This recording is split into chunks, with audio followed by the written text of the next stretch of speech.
Cash को जेब में लेकर चलना अब बीते दिनों की बात हो गई है। खास तौर पर आज की यंग जनरेशन सारा लेन देन ही ऑनलाइन करती है। मोबाइल से स्कैन किया और सेकंड्स में पेमेंट हो जाती है। लेकिन कई बार मुश्किल तब आती है जब इंटरनेट कनेक्शन ना मिलने पर आपकी पेमेंट बार बार अटकती है।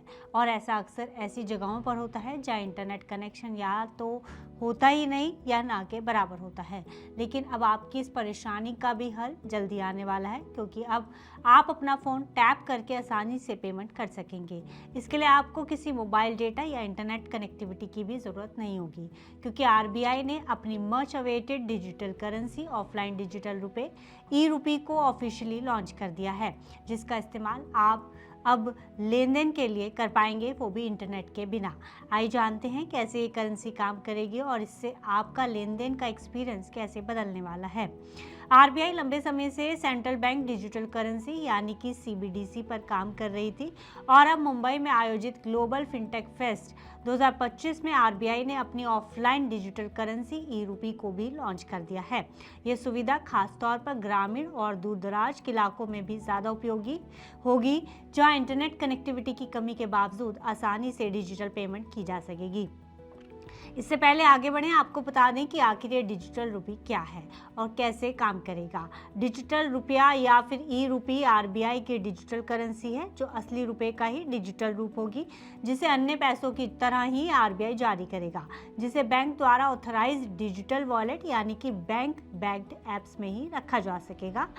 ई रुपी वॉलेट से यूपीआई क्यूआर कोड स्कैन कर आप कहीं भी कभी भी आसानी से पेमेंट कर सकेंगे, वो भी बिना इंटरनेट कनेक्टिविटी के। ऐसे में ये डिजिटल करेंसी पूरी तरह से सुरक्षित और नकद रुपयों की तरह भरोसेमंद होगी। जैसा कि पहले बताया, आरबीआई लंबे समय से सीबीडीसी पर काम कर रही है। यही वजह है कि आरबीआई दिसंबर 2022 से इसका पायलट चला रही है। इसके नए अपडेट के तौर पर आरबीआई ने इसमें ऑफलाइन फीचर को जोड़ा है, जिसका मतलब है इंटरनेट या डेटा सिग्नल ना होने पर भी आसानी से पेमेंट की जा सकेगी। यह offline feature near field communication tap technique पर काम करेगा। जैसे कि आप अपना फोन पेमेंट के लिए टैप करेंगे, तुरंत पैसा वॉलेट से वॉलेट में ट्रांसफर हो जाएगा। इस टेक्निक के लिए कभी कभी बेहद ही कम नेटवर्क सिग्नल की जरूरत होती है, लेकिन ज़्यादा इंटरनेट कनेक्शन ज़रूरी नहीं होता है।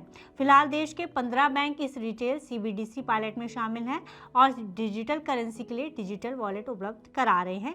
इनमें SBI, ICICI, HDFC, yes bank, UBI, bank of Baroda, Kotak Canara, axis, IndusInd, PNB, federal और कर्नाटका इंडियन बैंक का नाम शामिल है। आपको बता दें कि इस वॉलेट को इस्तेमाल करने का कोई अतिरिक्त चार्ज नहीं देना होगा और इसमें कोई मिनिमम बैलेंस की भी रिक्वायरमेंट नहीं होगी, और अगर आपका मोबाइल खो भी जाए तो आपके वॉलेट को फिर से रिकवर किया जा सकेगा, यानी कि दूसरा व्यक्ति उसका मिसयूज नहीं कर सकेगा। इस डिजिटल रुपए का एक और बढ़िया फीचर है जिसे नाम दिया गया है प्रोग्रामेबिलिटी। इसका मतलब है इस वॉलेट में रखे फंड पर कुछ शर्तों के तहत लिमिट लगाई जा सकती है। उदाहरण के तौर पर इसका इस्तेमाल कौन कर रहा है, टाइमिंग क्या है, लोकेशन क्या है और किस तरह की पेमेंट की जा रही है, इन सभी आधार पर आप इसमें लिमिट सेट कर सकते हैं। ऐसा पहले से ही कुछ सरकारी योजनाओं में इस्तेमाल हो रहा है, जिसमें गुजरात की जी सफल योजना और आंध्र प्रदेश की दीपम 2.0 योजना शामिल है, जिसमें एलपीजी सब्सिडी के लिए ये फीचर उपयोग किया जाता है। ऐसे में सरकार या बैंक तय कर सकता है कि पैसा सिर्फ कुछ खास उपयोगों के लिए इस्तेमाल किया जा सकेगा, जिससे वॉलेट के मिसयूज की संभावनाएं कम हो जाती हैं। आने वाले समय में आरबीआई के डिजिटल करेंसी पेमेंट के स्वरूप को पूरी तरह से बदल देगी। जहां यूपीआई ने कैश की रिक्वायरमेंट को खत्म कर दिया है, वहीं डिजिटल करेंसी की मदद से अब दूर दराज इलाकों में भी पेमेंट करना आसान होगा, जहां इंटरनेट कनेक्टिविटी ना के बराबर है और जहां डिजिटल पेमेंट करना पहले मुश्किल होता था। वहीं इसके लिए बैंक अकाउंट की भी ज़रूरत खत्म हो जाएगी, यानी बिना बैंक अकाउंट के भी आप पेमेंट का लेन देन कर सकेंगे। इससे जहां पेमेंट करना आसान, सुरक्षित और तेज हो जाएगा, वहीं फ्रॉड के मामले भी कम होंगे। आपको बता दें कि मार्च 2025 तक ई रुपी का सर्कुलेशन 1016 करोड़ पहुंच गया है, जो पिछले साल 234 करोड़ था।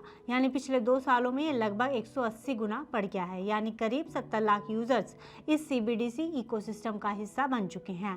हालांकि इस नई तकनीक को अपनाने में लोगों को कुछ परेशानियां आ सकती हैं, क्योंकि यूपीआई पहले ही लोगों के बीच काफ़ी पॉपुलर है और अभी लिमिटेड बैंक ही डिजिटल करेंसी से जुड़े हैं और पूरे देश में इसे फैलने में समय लग सकता है। लेकिन ये बदलते भारत की बदलती तस्वीर है, जिसे धरातल पर उतरने में ज़्यादा समय नहीं लगेगा। फिलहाल इस खबर में इतना ही। आप बिजनेस से जुड़ी अन्य खबरों के लिए देखते रहिए मनी 9।